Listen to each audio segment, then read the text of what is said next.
Halo, Assalamualaikum pembaca tipspajak.com dan pemirsa Tips Pajak Media. Ini adalah contoh perhitungan untuk mengikuti PPS untuk harta saham kita di Bursa Efek Indonesia. Seperti apa perhitungannya, mana yang terutang, mana yang tidak terutang? Simak baik-baik di video ini. Baik, pembaca tipspajak.com dan pemirsa Tips Pajak Media yang budiman, ini adalah contoh mengikuti PPS untuk harta saham di Bursa Efek Indonesia yang belum kita laporkan dalam SPT tahunan 2020. Seperti apa? Mari kita simak.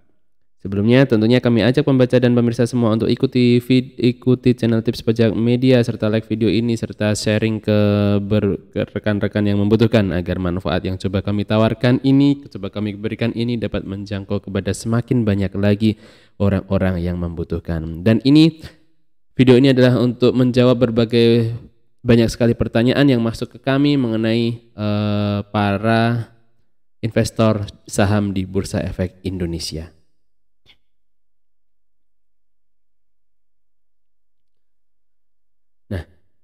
Lalu, bagaimana langkah ikut PPS dari awal sampai akhir? Ini di awal kami sampaikan terlebih dahulu agar Anda ada bayangan.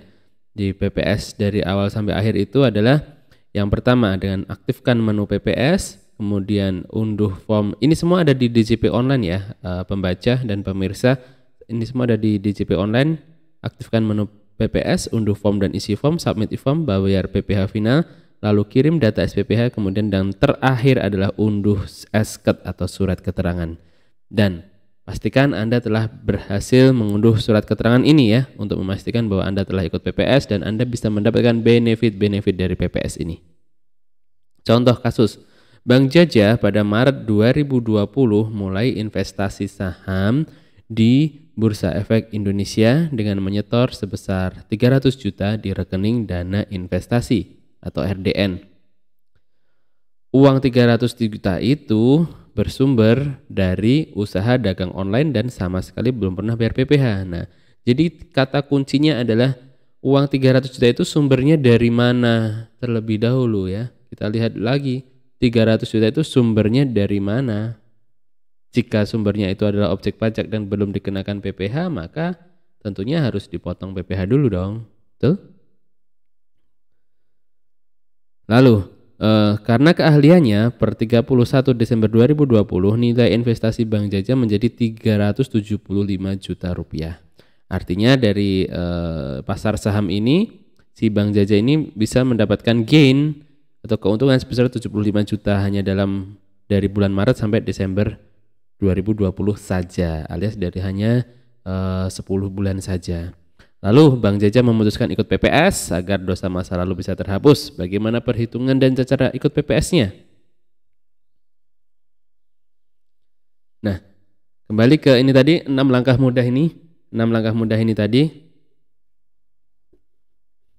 6 langkah mudah ini yang pertama adalah aktifkan menu PPS.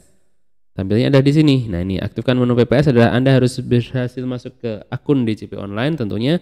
Lalu pastikan muncul di sini tab layanan sudah muncul program pengungkapan sukarela. Apabila di tab layanan ini belum muncul PPS ini, maka Anda perlu klik profil, ini tab profil lalu aktifkan menu layanan ya, aktifkan menu layanan.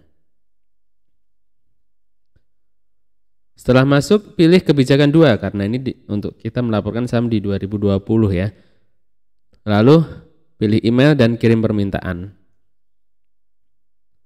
Kirim permintaan akan terunduh file PDF ini sama persis seperti kita mengisi e-form SPT tahunan PPh, OP maupun badan ya. Caranya adalah seperti itu, nanti kita hanya bisa buka pakai Adobe Acrobat Reader DC. Nah, lalu yang paling penting adalah bagaimana cara hitungnya, harta bersihnya seperti apa. Nah, gitu. Cara hitungnya adalah tarif dikalikan harta bersih. Harta bersih itu sendiri adalah harta dikurangi pokok utang. Nah, ini juga yang paling penting. Bagaimana untuk pendalaman nilai hartanya? Ini kan nilai harta bersih ya. Harta kurangi pokok utang. Harta dikurangi pokok utang. Nah, untuk harta sendiri, jika untuk kas dan setara kas, maka menggunakan nilai nominal. Ya, nah, dan jika untuk selain kas dan setara kas, menggunakan harga perolehan. Ini seperti contoh yang kemarin kami telah bahas mengenai PPS rumah ya, untuk itu menggunakan harga perolehan. Nah, ini yang menarik adalah di case ini. Case yang tidak cukup sederhana ya. Jadi silakan nanti ditelaah baik-baik. Saham ini kan termasuk kas dan setara kas ya, karena bisa cair sewaktu-waktu kan, termasuk kas dan setara kas, dan maka menggunakan nilai nominal per 31 Desember 2020. Yuk sekarang kita bahas ya. Nah di sini kita sudah tahu kata kuncinya tadi. Kata kuncinya adalah harta untuk kas dan setara kas adalah di akhir tahun ya, akhir 2020. Nah, di sini case-nya adalah di akhir tahun, case-nya itu sahamnya adalah 375 juta menjadi 375 juta dengan modal yang 300 juta. Nah, ini jika menurut kami dari tipspajak.com dan Tips Pajak Media, meskipun ini adalah kas dan setara kas, namun di sini menurut pandangan kami yang di PPS-kan hartanya adalah tetap yang 300 juta. Oke, menurut pandangan kami yang di PPS-kan adalah tetap yang 300 juta rupiah ketika setoran awalnya ya. Ketika setoran awalnya. Loh Bang, katanya ini tadi. Nah, untuk kas dan setara kas nilai nominal per akhir tahun. Benar, nilai nominal per akhir tahun. Namun argumen kami di sini adalah karena ini adalah investasi di Bursa Efek Indonesia. Ya, investasi di bursa itu PPh-nya sudah dikenakan final sebesar 0,1% dari penjualan. Ya. Jadi di sini yang pada prinsipnya yang di PPS-kan itu adalah harta-harta yang diperoleh dari penghasilan yang belum dikenakan pajak, ya kan? Nah, dari case ini yang belum dikenakan pajak adalah yang 300 juta rupiah ya. Di sini di paragraf 2 itu, uang 300 juta itu bersumber dari usaha dagang online dan sama sekali belum pernah bayar PPh. Ya kan? Jadi kita gunakannya DPP-nya yang 300 juta itu yang belum kena PPh. Lalu untuk yang keuntungan 2020, keuntungan 75 juta itu kan murni dari bursa yang sudah dikenakan PPh final. Jadi cukup fair dong kalau yang 75 juta itu tidak kita PPS kan karena sudah dikenakan PPh bersifat final. Oke, clear ya. Jadi kesimpulannya dalam kasus seperti ini menurut pendapat kami yang di PPS kan adalah yang 300 juta rupiah. Karena 300 juta rupiah itu sumbernya dari usaha dagang online yang belum bayar PPh-nya.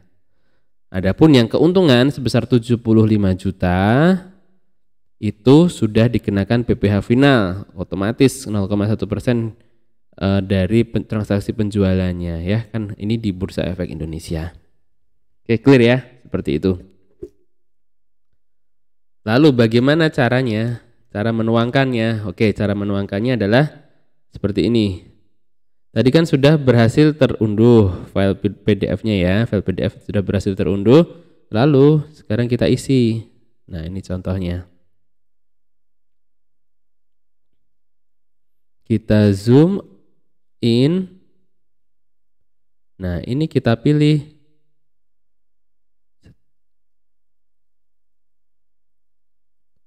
saham yang dibeli untuk dijual kembali.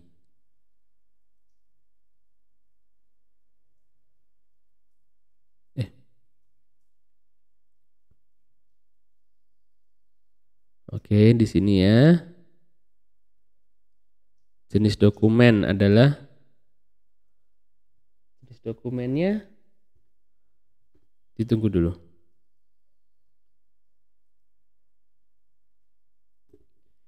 Untuk jenis dokumen, karena ini saham di bursa dan menurut pandangan kami karena di bursa ini ya kan pakai broker ya, misal pakai broker ini Simpanan kami adalah rekening RDN ya, rekening dana nasabah. Sini, RDN. Karena di portofolio muncul semua itu di situ. RDN atau sertifikat saham sih di sini. Nomor kami RDN saja. RDN saja. Nomor dokumen adalah silakan nanti nomor rekeningnya. Ini tulis saja misal RDN di Mandiri Sekuritas misal ya. Sekuritas. Oke, mata uangnya rupiah. Nah, ini tinggal kita tuliskan 300 juta.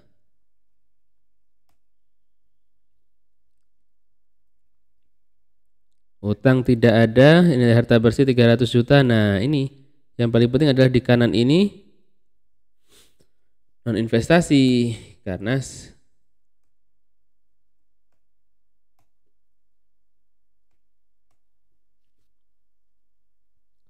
kita pakai non investasi di sini. Karena ini adalah tidak kita tuangkan di SBN, ya, tidak tuangkan di SBN atau kegiatan renewable energy atau pengelolaan SDA. Seperti itu, oke.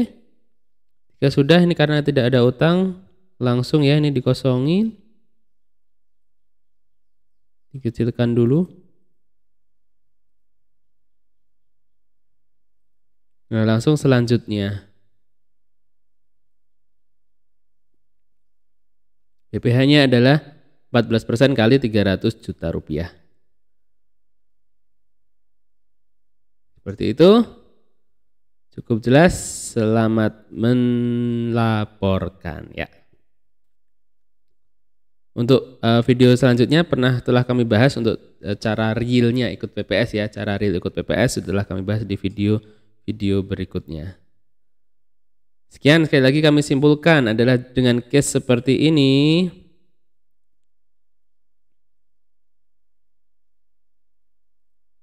Nah, dengan case seperti ini, kasus seperti ini, yang kita deklarasikan adalah tetap yang 300 juta karena untuk 375 juta itu sendiri, untuk 75 juta keuntungannya sudah dikenakan PPh final di tahun 2020 di bursa oleh Bursa Efek Indonesia.